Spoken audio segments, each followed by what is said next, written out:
नमस्कार, आप देख रहे हैं न्यूज नेशन में हूँ आपके साथ है नरोत्तम सिंह। आज हम बिहार के एक और हॉट सीट की चर्चा करने वाले हैं। नेता प्रतिपक्ष तेजस्वी यादव की सीट राघोपुर की चर्चा इस वीडियो में हम करेंगे। हमारे साथ वरिष्ठ पत्रकार इंद्रभूषण कुमार हैं। तेजस्वी यादव 2015 से राघोपुर से विधायक है। उससे पहले उनके माता और पिता वहां से विधायक रह चुके हैं। राघोपुर का समीकरण क्या है 2025 विधानसभा चुनाव में? वो सीट जो लालू यादव का पारिवारिक सीट है राघोपुर, उस सीट का समीकरण क्या है? देखिए, अभी बिहार के चुनाव में अभी ताजा फैक्टर चल रहा है चिराग का। अगर चिराग पिछली बार की तरह तेजस्वी के साथ रहे, प्रत्यक्ष या अप्रत्यक्ष, तो फिर तेजस्वी जी जीत जाएंगे। और अगर एमवाई वर्स अदर कास्ट हो गया तो फिर तेजस्वी जी हार भी सकते हैं। ताजा समीकरण है। ताजा समीकरण, अगर चिराग एनडीए के साथ रह गए, खेला नहीं तेजस्वी यादव को हरा देते, एकदम हार जाएंगे। जो वहां का जातीय समीकरण 2010 राबड़ी देवी वहां से हार चुकी है। 10 में राबड़ी देवी 14,000 वोटों से जेडीयू के सतीश यादव से चुनाव हारे। जी। फिर वही 2025 में होने वही है, वहां अगर कोई मजबूत यादव खड़ा हो गया या कोई मजबूत पासवान खड़ा हो गया तो निश्चित तौर पर तेजस्वी की हार एकदम हार के करीब पहुंच जाएंगे। इसीलिए वो हर बार लोजपा की सहायता लेते हैं। एनडीए के खिलाफ किसी एक दल के कैंडिडेट का, उसके समर्थित, उसके कास्ट वाले को खड़ा करते हैं, पैसा देते हैं और अपने अपने अपने जीत की का पूरा समीकरण ताना बना बुनते हैं। और उनके 2-3 फाइनेंसर वहां बैठते हैं, 2 महीना पूरा पैसा की पूरा बंदर बांट होता है। आप एक बार चुनाव में घूमेंगे तो आप देखेंगे, सुभाष यादव वहां बैठ जाएंगे, बालू वाले, सुनील सिंह बैठ जाएंगे बिदुपुर साइड में, सब लोग बैठ जाते हैं। मतलब तेजस्वी यादव को किसी भी प्रकार से चुनाव जिताया जाए। हाँ, ये इन प्रकार मैंने किसी तरह से वो जीत चुकी। भाई वो नेता है, एक पक्ष के नेता हैं, सीएम कैंडिडेट हैं, तो उनकी जीत अच्छे तरीके से हो और किसी भी सूरत में मैंने दाग नहीं लगे, वो हर काम करते हैं। राघोपुर विधानसभा सीट की जातीय समीकरण हम आपको स्क्रीन पर दिखा रहे हैं। स्वर्ण समाज की संख्या वहां करीब 70,000 वोट है और सबसे अधिक यादव समाज की संख्या 1 लाख से अधिक है। साथ ही दलित की संख्या भी वहां पर 60,000 से अधिक है। ईबीसी की संख्या 60,000 से अधिक है और मुस्लिम की संख्या 20,000 है। यानी यादव और स्वर्ण राघोपुर विधानसभा के निर्णायक वोटर है। देखिए, जो एमवाई समीकरण है, अगर वहां जोड़ भी दें तो गैर एमवाई समीकरण वहां मजबूत है।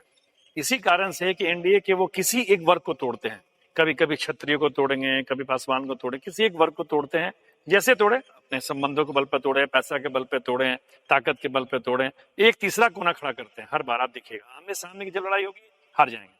राबड़ी देवी की आमने सामने की लड़ाई हुई, हार गई। जहां तीसरा कोना बनेगा तो तेजस्वी की जीत होगी। तो यही चाहते हैं कि वहां तीसरा कोना बने।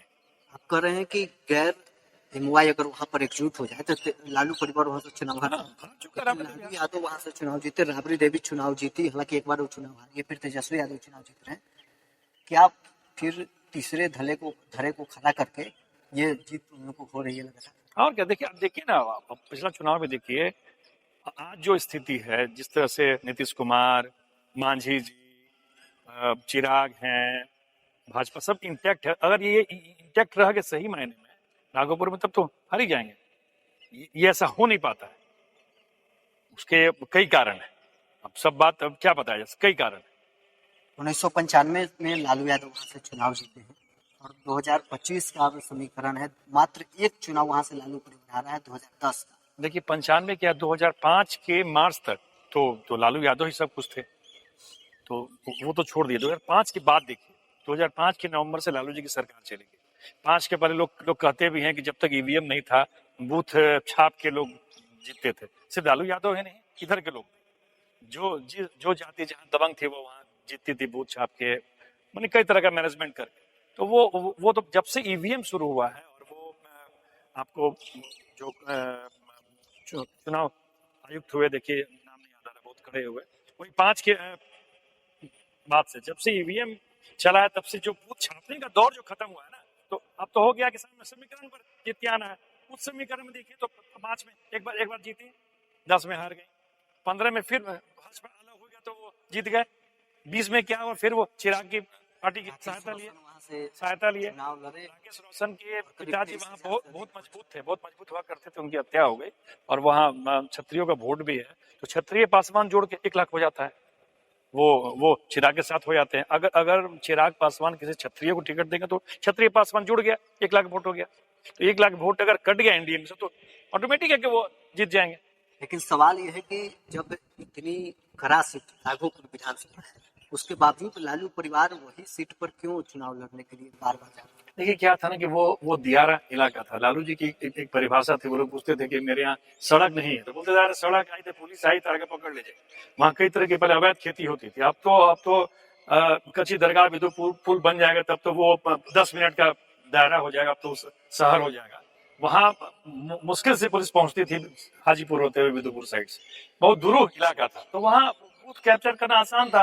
अच्छा, यादव, भूमिहार, पासवान लोग दबंग जाती हैं, जहां रहेंगे वहां और किसी को वोट देने नहीं देते थे, छाप लेते थे लोग, जीत जाते थे। 2020 विधानसभा चुनाव की हम बात करें तो तेजस्वी यादव को 57,404 वोट मिला था, जबकि बीजेपी के सतीश यादव को 59,230 वोट मिला था। वहीं एलजेपी के राकेश रोशन को 24,947 वोट मिला था। जब तेजस्वी यादव पहली बार 2015 में वहां से चुनाव लड़े, तब तेजस्वी यादव को 91,236 वोट मिला। सतीश यादव बीजेपी में शामिल हुए और बीजेपी से चुनाव लड़े, 68,503 वोट मिला। राकेश रोशन समाजवादी पार्टी से चुनाव लड़े और 5,200 वोट उन्हें मिला। यानी जितना 2015 में तेजस्वी यादव को वोट मिला, उससे ज्यादा वोट उन्हें 2020 में मिला। देखिए 15 का तो समीकरण एकदम अलग था ना। 15 में तो सब पार्टियां अलग अलग थी, जदयू अलग था, भाजपा अलग था, राजद, वो तो अद्भुत हो गया था। तो 15 को आप मानक मत लीजिए, मानक लीजिए 10 को या फिर 30 को, तो आपको समझ में आएगा कि वो वहां चुनाव गया था। कि जब 2 समीकरण बनेगा एनडीए यूपीए तो उनको कष्ट होता है। जहां त्रिकोणीय होगा तो सुविधा हो जाएगा। क्या 2025 में भी तेजस्वी यादव और आरजेडी एक फिराक में है कि त्रिकोणीय मुकाबला वहां पर किया है? अभी जो समीकरण चल रहा है, बार बार चिराग पासवान जी बोल रहे हैं कि हम मुख्यमंत्री बनेंगे, मुख्यमंत्री बनेंगे। तो आप देख ही रहे हैं कि क्या उनका, अब जब आप दिल्ली में केंद्रीय मंत्री हैं, सांसद आप बन चुके हैं, तो फिर आप मुख्यमंत्री बनने के लिए क्यों उतावले हैं भाई? अच्छा, ये भी जानते हैं कि उस साइड से तेजस्वी यादव जी सीएम है, इस साइड से नीतीश कुमार, तो फिर आप ये क्यों बोल रहे हैं? कुछ ना कुछ तो खिचड़ी पक रही है। अब क्या खिचड़ी पक रही है, कुछ दिन में सामने आ जाएगा। जनसुराज से अगर कोई उम्मीदवार वहां पर, मान लीजिए कि राकेश रोशन ही उतर गया, अभी लोजपा छोड़ चुके हैं, तो फिर तो तीसरा धरा खड़ा हो जाएगा। लेकिन क्या है ना, एनडीए यूपीए फर्स्ट चॉइस होता है पब्लिक का, और इसमें से कोई नहीं होगा तब। अब तो इस बार तीसरा कोना एक बन भी रहा है। संभवतः एक और समीकरण भी हो रहा है कि जनसुराज इस प्रयास में है कि मेरे साथ कांग्रेस आ जाए, मेरे साथ चिराग आ जाए। अब क्या समीकरण बनेगा, अभी तो समय है, अभी 2-3 महीना है। लेकिन जो उन लोगों का समीकरण है, जो पता चल रहा है, कहीं ना कहीं तो कुछ चल रहा है। बार बार चिराग के जो बहनोई है अरुण भारती जी बोल रहे हैं कि चिराग जी बिहार में चुनाव लड़ेंगे। भाई क्यों लड़ेंगे? जब वहाँ सांसद हैं, आप वहाँ मंत्री हैं, तो फिर बिहार में क्यों आना चाहते हैं? क्या आना चाहते हैं? क्या क्या क्या बिहार का कोई मंत्री के दिल्ली के केंद्रीय मंत्री से कम अधिक पावरफुल होता है क्या? कुल मिलाकर कहें कि राघोपुर सीट पर तेजस्वी की राह आसान नहीं है। अगर चिराग जी उनके साथ हो गए तब तो आसान हो जाएगी, और चिराग अगर खुल के रहे बीजेपी के साथ तब तो संकट हो। फिर उनको पूरा वहां साम दाम दंड भेद अपनाना पड़ेगा जितने, क्योंकि अभी वो नेता है, इसलिए नेता को कोई भी नहीं चाहता है कि हराएं, और जाति भी एग्रेसिव रहती है। लेकिन संकट हो जाएगा। तो चलिए, वरिष्ठ पत्रकार नभूषण कुमार हमारे साथ थे। राघोपुर विधानसभा सीट की चर्चा इस वीडियो में हमने की है। तेजस्वी यादव के लिए राघोपुर की राह आसान नहीं है। अगर तीसरी धरा खड़ा नहीं होती है तो तेजस्वी यादव चुनाव भी हार सकते हैं।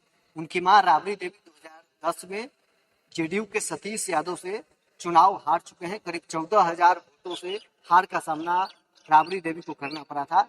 वही फिर से दोहराया जा सकता है अगर तीसरी धरा खड़ा नहीं हो।